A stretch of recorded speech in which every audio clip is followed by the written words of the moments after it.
মোৰ দেউতাৰ ষ্ট্ৰোক হৈ হস্পিটেলত আছিলে।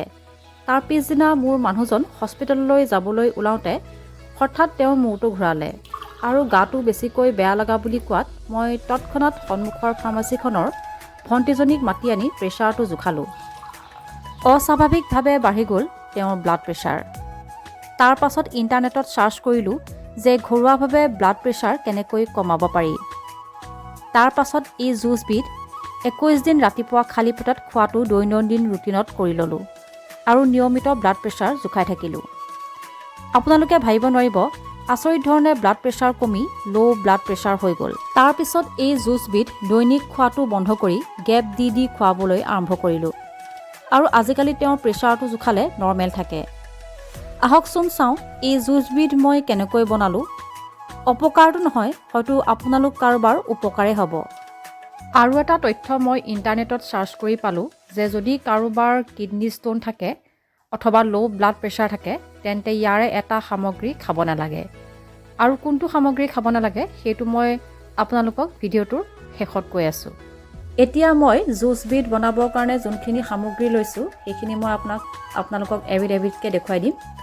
এয়া লৈছোঁ মই বিট আৰু কেইটামান আমলখি, এটা গাজৰ, এইটো লৈছোঁ মই মধুৰি, এয়া লৈছোঁ মই ধনিয়া আৰু পদিনা। মই ভালকৈ ধুই লৈছোঁ গোটেই সামগ্ৰী কেইবিধ। এতিয়া মই আপোনালোকক ক'বলৈ ওলাইছোঁ এই সামগ্ৰীসমূহৰ উপকাৰিতাসমূহৰ বিষয়ে চমুকৈ। পদিনাৰ পাতৰ সজীৱ ৰস ক্ষয় ৰোগ, অষ্টমা আৰু শ্বাস প্ৰশ্বাস সম্বন্ধীয় ৰোগত উপকাৰী। পদিনাৰ ৰসৰ সৈতে মৌজোল মিহলাই সেৱন কৰিলে চৰ্দি, পানীলগা, জ্বৰ আদি ৰোগ উপশম হয়। লগতে নিমুনিয়াৰ দ্বাৰা দেখা দিয়া লক্ষণসমূহো নষ্ট হৈ যায়।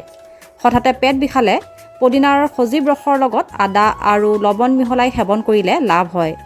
ধনিয়া যকৃতৰ ৰোগত উপকাৰী, হজম শক্তি ভাল কৰে, শৰীৰৰ ৰোগ প্ৰতিৰোধ ক্ষমতা বৃদ্ধি কৰে, হৃদৰোগ প্ৰতিৰোধ কৰে, তেজত চেনিৰ মাত্ৰা হ্ৰাস কৰে আৰু ধনিয়া ইউৰিক এচিডৰ বাবে উপকাৰী।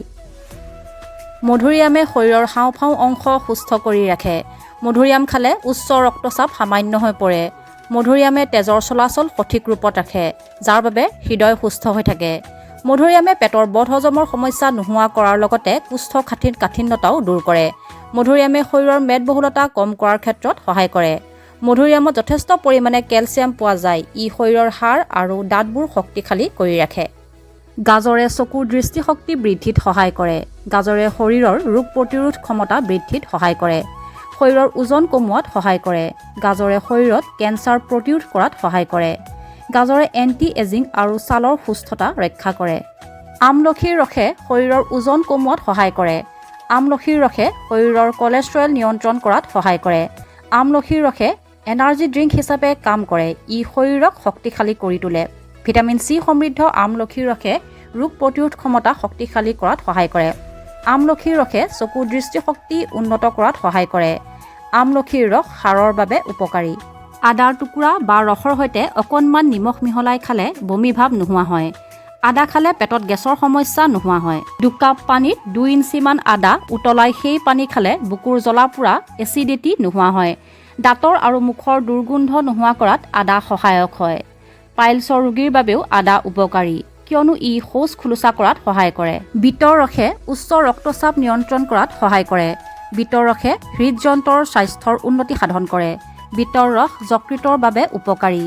বিটৰ ৰসে ৰোগ প্ৰতিৰোধ ক্ষমতা শক্তিশালী কৰে, হজম শক্তি উন্নত কৰে। ডায়েবেটিছ ৰোগীৰ বাবেও বিটৰ ৰস উপকাৰী। ভিডিঅ'টোৰ আৰম্ভণিতে যে কৈছিলোঁ যে ইয়াৰে এটা বস্তু খাব নালাগে যিসকল লোকৰ সঘনাই পাথৰ হয়, ধৰক কিডনী ষ্টনে হওক বা গ'ল্ড ব্লাডাৰ ষ্টনে হওক, আৰু যাৰ ল' ব্লাড প্ৰেছাৰ আছে, সেইটো হৈছে বিট। বাকীসকলে সুন্দৰকৈ এই জুচবিধ খাব পাৰে। দৈনিকো খাব পাৰে বা সপ্তাহত এনেকৈ গেপ দিও খাব পাৰে, ধৰক সপ্তাহত এদিন বা দুদিন। যদি আজিৰ ভিডিঅ'টো চাই ভাল লাগিলে তেন্তে প্লিজ ভিডিঅ'টোত লাইক আৰু চেনেলটো ছাবস্ক্ৰাইব কৰি দিব। আজিলৈ আহিছোঁ তেতিয়াহ'লে, ধন্যবাদ।